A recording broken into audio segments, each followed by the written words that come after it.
हमने कल एक पत्र लिखा माननीय राष्ट्रपति महोदय को।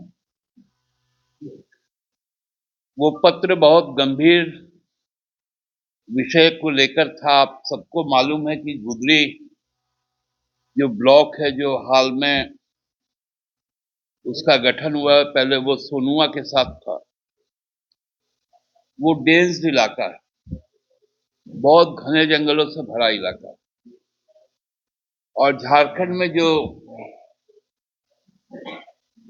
कुछ बहुत नक्सली मूवमेंट होता है, वो उस इलाके में ही होता है। उस इलाके में जहां संचार माध्यम बहुत ही दुर्बल अवस्था में है, क्योंकि दुरूह क्षेत्र है, मोबाइल का भी टावर कंटिन्यूटी उसका भी ब्रेक होता है। वैसे जगह में जहां से एटीसी को भी संपर्क नहीं किया जा सकता, वैसे जगह में 1.5 घंटे से ज्यादा माननीय मुख्यमंत्री जी को रोक के रखना एटीसी के द्वारा और इलेक्शन कमीशन का उस पर कोई संज्ञान ना लेना, ये साफ दर्शाता है कि हमारे माननीय मुख्यमंत्री और पार्टी के कार्यकारी अध्यक्ष स्टार प्रचारक हेमंत जी के सुरक्षा के साथ चूक नहीं हुई। साजिशन कुछ बड़ी घटना को अंजाम देने की साजिश की गई। यह मामूली चीज नहीं है कि वैसे दूर क्षेत्र में 1.5 घंटा कोई कम्युनिकेशन नहीं रहेगा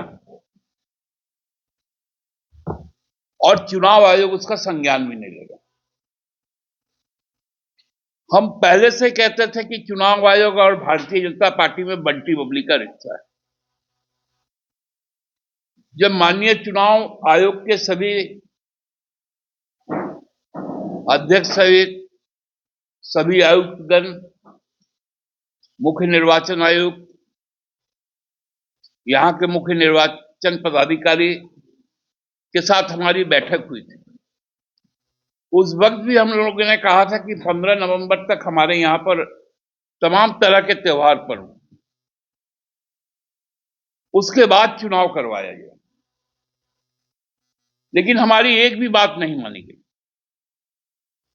कल आपने देखा होगा कि उत्तर प्रदेश में 10 विधानसभा के उपचुनाव होने थे और उसकी तिथि 13 तारीख को निर्धारित थी। लेकिन अचानक से 15 तारीख का कार्तिक पूर्णिमा का एक बहाना लगाकर उसको 20 तारीख कर दिया गया। क्या हमारे यहां 15 नवंबर राज्य स्थापना दिवस है, बिरसा जयंती है, कार्तिक पूर्णिमा है, गुरु पूर्णिमा है, प्रकाश पर्व है और देव दिवाली? हमारे यहां ऐसी क्या मजबूरी हुई कि आपको 13 तारीख को ही करवाना है? और ऐसा कौन सा पहाड़ टूट गया था कि 13 तारीख को उपचुनाव हो जाते उत्तर प्रदेश का, तो कोई अनर्थ हो जाता कार्तिक पूर्णिमा में?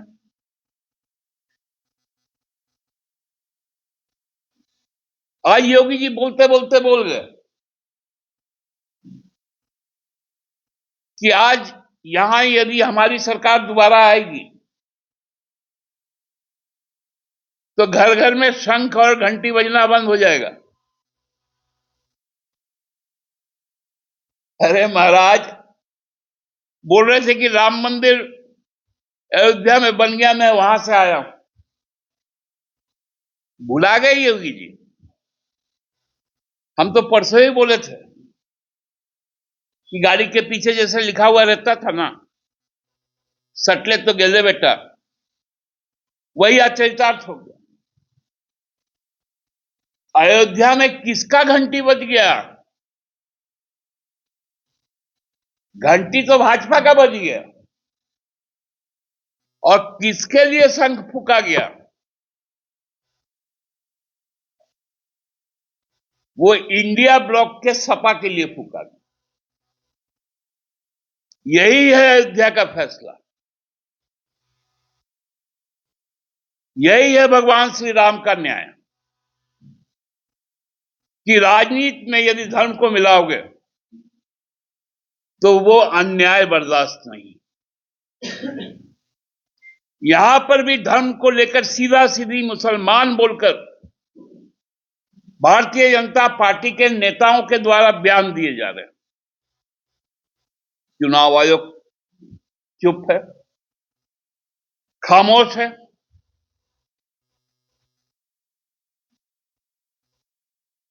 जबकि हमारे मुख्यमंत्री को डाल दो उसके जान के खतरे में, उन पर होने दो कोई उग्रवादी हमला,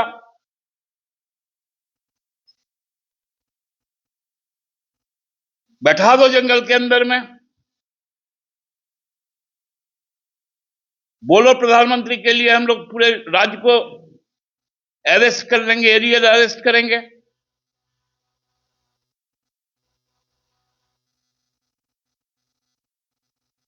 ये चुनाव आयोग का जो संपूर्ण रवैया है,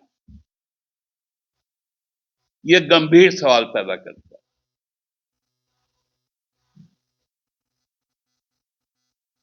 कि हमारे मामले में उनका एक अलग रुख है और भाजपा के मामले पर एक अलग रुख है।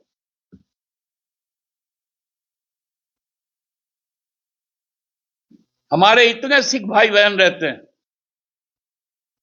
खासकर रांची में, जमशेदपुर में, चास में, बोकारो में, धनबाद में, रामगढ़ में, डाल्टनगंज में।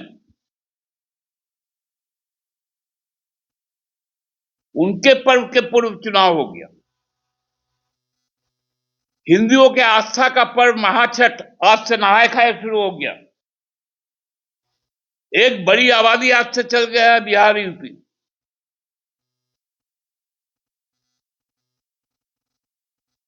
बारह 13 तारीख को उनको लौटना है। उनको मताधिकार से वंचित किया जा रहा है। क्या करना चाहता है चुनाव आयोग? हरियाणा में भी ऐसी साजिश हुई थी, समय बढ़ा दिया गया था और नतीजे को अपने फेवर में कर लिया गया। वही साजिश यूपी में रची जा रही है कि 10 यदि 13 तारीख को होता, उसका जो ट्रेंड सामने आता, झारखंड में तो हार ही रहे हैं, पूरा महाराष्ट्र में खाता तक नहीं खुलता। और किसी तरह हमारे मुख्यमंत्री को अब चुनाव प्रचार से रोका जाए, उनको डराया जाए, आतंकित किया जाए। जहां जहां जंगल में जाएंगे वहां वहां रोक दिया जाए हेलीकॉप्टर को। यह गंभीर मामले पर कल हमने माननीय राष्ट्रपति महोदया, चूंकि आदिवासी समुदाय से आती है, ये लोग कहते हैं हमने आदिवासी को पहली बार राष्ट्रपति बनाया, तो क्या गुनाह है एक आदिवासी का बेटा हेमंत सोरेन का, जिसके जान को आप खतरे में डाल रहे हैं, जिनके पार्टी के साथ आप अन्याय कर रहे हैं।